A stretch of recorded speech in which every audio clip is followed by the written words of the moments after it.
couple of years ago I showed you how to make an electric motor to turn electrical energy into the energy of movement. Well, I've developed an even simpler one now. I'd like you to try making one, and here's what you'll need.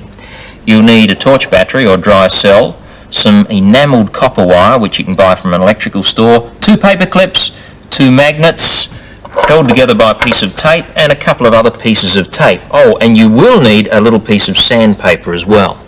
Here's what you do.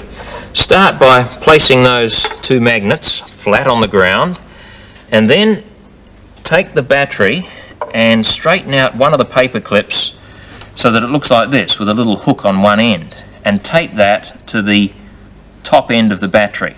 There we go. And then turn it over and do the same thing to the other end. Tape the other paper clip, which has also been straightened out, to form a hook. Then sit the battery right between the 2 magnets. There we are. And then stand the magnets up. They'll form a sort of a V. And you have not only the power supply for your electric motor, but also the support for the part that's going to rotate. What's going to rotate? I'm glad you asked. Back to the copper wire. What you need to do with the copper wire is to coil it around something that's already round. And you can use a battery for this, or a film can, or anything else that's circular. You'll find that a metre of wire will go around about 15 times. And when you've finished making that coil, do it carefully, and then tie off the ends, the straight ends, a couple of times around the loop so that the whole thing stays together.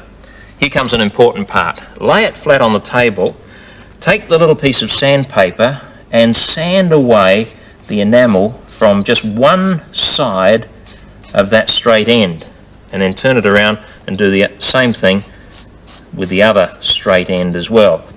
Then pick up the coil and place it across between the 2 paper clip supports, with the bare part of the copper wire touching the paper clips. What's happening now is electricity is passing from the battery through the paper clip, through the coil, making it act as an electromagnetic, so it starts to spin around because it's in a magnetic field between the 2 permanent magnets. And it'll keep spinning around and around because it's turning itself off and on all the time. So you have an electric motor, and it'll keep spinning for maybe a minute or so.